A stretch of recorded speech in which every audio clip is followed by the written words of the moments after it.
আসসালামু আলাইকুম। Hello everyone. আমি রবিন আছি আপনাদের সাথে। আজকের ভিডিওতে আমরা দেখব S7-1200 PSC tutorial number 3, program download and upload. তো চলেন শুরু করা যাক।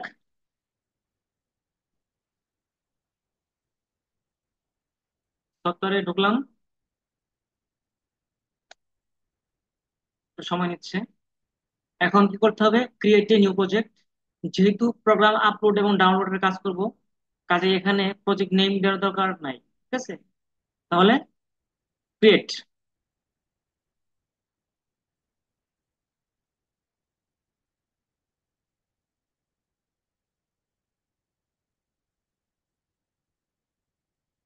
আচ্ছা, এখন কি করতে হবে? ডিভাইস এন্ড নেটওয়ার্কে যেতে হবে।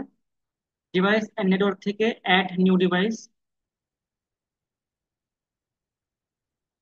কন্ট্রোলার, কন্ট্রোলার থেকে 7 1200 CPU 1215 C DC DC DC. এই সেকেন্ড যে মডেলটা, এটা এটা আমার কাছে আছে। এটা সিলেক্ট করলাম, দেন অ্যাড।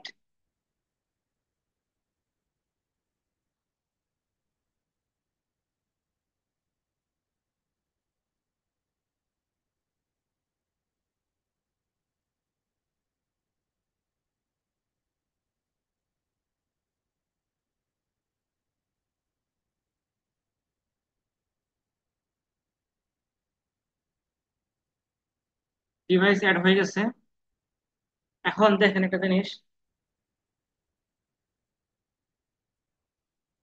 প্রোগ্রাম আপলোড বা ডাউনলোড করতে হলে সবসময় যে সিপিইউটা আমি নিচ্ছি ওই সিপিইউটা আগে সিলেক্ট করতে হবে। সিপিইউটা সিলেক্ট করলাম। এখন দেখেন, ডাউনলোড বাটনটা ভিজিবল আছে, কিন্তু আপলোড বাটনটা হাইড করা। তাহলে একটা জিনিস মনে রাখতে হবে, প্রোগ্রাম ডাউনলোড করতে হলে অফলাইন মোড থেকে ডাউনলোড করতে হবে, এবং প্রোগ্রাম আপলোড করতে হলে আগে অনলাইন করতে হবে। অনলাইন করার পর সে আপনার এই আপলোড বাটনটা ভিজিবল হয়ে যাবে। ঠিক আছে, তো আমরা আগে ডাউনলোড করে দেখবো। ডাউনলোড করার জন্য কি করতে হবে? আমাকে আগে প্রোগ্রাম করতে হবে একটা। তাহলে এই যে প্রোগ্রাম ব্লকস, প্রোগ্রাম ব্লকসে যাওয়ার পর মেইন ব্লকে বা মেইন প্রোগ্রামিং উইন্ডোতে যাব। এখান থেকে একটা ডল স্টার্টার প্রোগ্রাম করবো, basic. Open contact, close contact, coil. Latching এর জন্য একটা ভার্টিক্যাল লাইন টানি। ওপেন কন্টাক্ট, ক্লোজ ব্রাঞ্চের সাহায্যে এটা আটকাই দিলাম, ভার্টিক্যাল লাইনটা। অ্যাড্রেসিং করি M0.0, M0.1, Q0.0, Q0.0।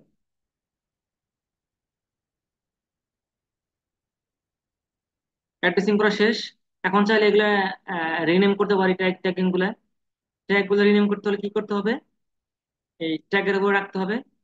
ট্যাগটা select করার পর মাউসের রাইট বাটন ক্লিক করতে হবে, দেন স্টার্ট। যদিও ট্যাগিং গুলো আমি আগের ভিডিওতে দেখাইছি, তারপর দিয়ে দিই।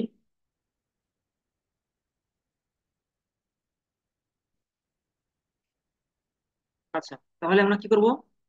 যেহেতু এখন আমি প্রোগ্রাম ডাউনলোড করবো, ওই জন্য আগে কম্পাইল করে নেই। কম্পাইল ক্লিক করলাম, দেখি কম্পাইল ঠিক আছে কিনা। উপর দিকে তুললেই দেখেন কম্পাইল 0 0 ওয়ার্নিং 0, কোনো সমস্যা নেই। আচ্ছা, কি বলছিলাম? যে প্রোগ্রাম ডাউনলোড বা আপলোড যেটাই করি না কেন, সিপিইউটাকে সিলেক্ট করতে হবে। তো আমি এখন কি করব? সিপিইউটা সিলেক্ট করলাম, এখন কি করবো? ডাউনলোড, এসে download to device, download to ডিভাইসে ক্লিক করলাম।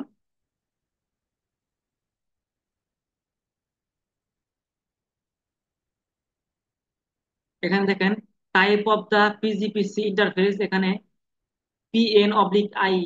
এখানে পিএন বলতে সংক্ষেপে বলছে প্রফিনেট। আমরা যে কেবলটা ইউজ করছি এটা ইথারনেট কেবল। ঠিক আছে, ইথারনেট আর প্রফিনেট প্রায় সেম। আচ্ছা, এখানে এখন কি করব? এই পিজিপিসি ইন্টারফেসে আমরা কি করব? রিয়ালটেক PCIe জিবিই ফ্যামিলি কন্ট্রোল, এটা সিলেক্ট করবো। কারণ কি?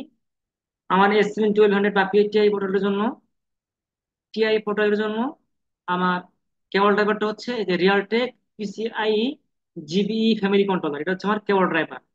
ল্যান পোর্টের জন্য অর্থাৎ ইথারনেট কেবলের জন্য এটা হচ্ছে cable driver for TI portal software. ঠিক আছে, তাহলে আমি কেবল ড্রাইভারটা সিলেক্ট করলাম, বা কেবল মাধ্যমটা, ডাউনলোড মাধ্যমটা, এখানে প্রভিনেট সিলেক্ট করছি আর এখানে ড্রাইভারটা সিলেক্ট করছি।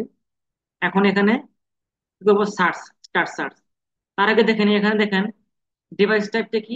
আমি যখন প্রোগ্রাম শুরু করছি, মানে নতুন একটা প্রজেক্ট নিয়েছি, ওখানে কি সিলেক্ট করছিলাম, 1215 সিডিসি এই সিকিউরটা সিলেক্ট করছিলাম।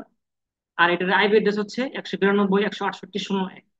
অর্থাৎ আমি এখন যদি এখন যদি আমি এখানে স্টার্ট সার্চে ক্লিক করি, তাহলে আমার সিপিইউটা যদি পায়, তাহলে এই যে এই ডিভাইসগুলো আমার এখানে শো করবে। এই ডিভাইসটা, এই টোটাল টোটাল সিস্টেমটা আমার এখানে শো করবে। এই সিপিইউ সিলেক্ট করবে, সিপিইউ শো করবে, তারপরে আইপি অ্যাড্রেস শো করবে, এখানে শো করবে। ঠিক আছে, তাহলে স্টার্ট সার্চে ক্লিক করি। স্টার্ট সার্চ ক্লিক করলাম।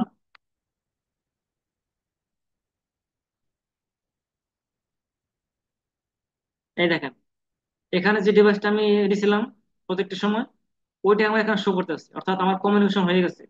কমিউনিকেশন না হলে কি হতো না, এখানে এই ডিভাইস এবং আইপি অ্যাড্রেসটা শো করতো না। আচ্ছা দেখেন, scan and information retrieval completed. এখন তাহলে কি করতে হবে, লোড। লোডে ক্লিক করলাম।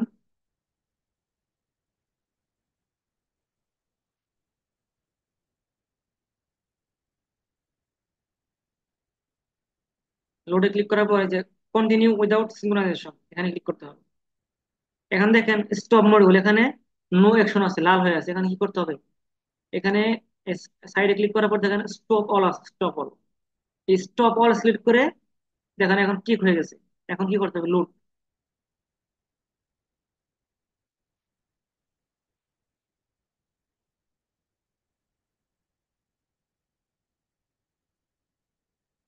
লোডে ক্লিক করার পর ফিনিশ, ফিনিশে ক্লিক করলাম, ডাউনলোড হয়ে গেছে। ঠিক আছে, এখন আমি কি করবো, আপলোড করবো। তাহলে আমি আপলোড করার আগে এই প্রোগ্রামটা ডাউনলোড ডিলিট করে দিই। যেহেতু আপলোড করলে এখানে চলে আসবে প্রোগ্রামটা, জাস্ট আপনাদের দেখার সুবিধাটা আর কি, ডিলিট করলাম।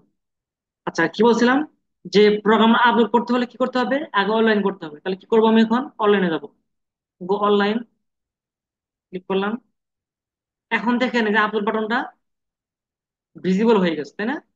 আপলোড বাটনটা ভিজিবল হয়ে গেছে, তাহলে কি করতে হবে এখন, আপলোডে ক্লিক করব। এখান থেকে কি আছে, ওভাররাইট। ওভাররাইট এই জন্য লেখা লেখা করতেছে, কারণ আমি এই ডল স্টারের প্রোগ্রাম ডাউনলোড দিচ্ছি, আবার ওইটাই আবার আপলোড করতেছি, এই জন্য ওভাররাইট লেখা করতেছে এখানে। যেহেতু সেম প্রোগ্রাম, এই জন্য ওভাররাইট বলতেছে। তাহলে এখন কি করবো, আমি এখানে আপলোড ফ্রম ডিভাইসে ক্লিক করবো।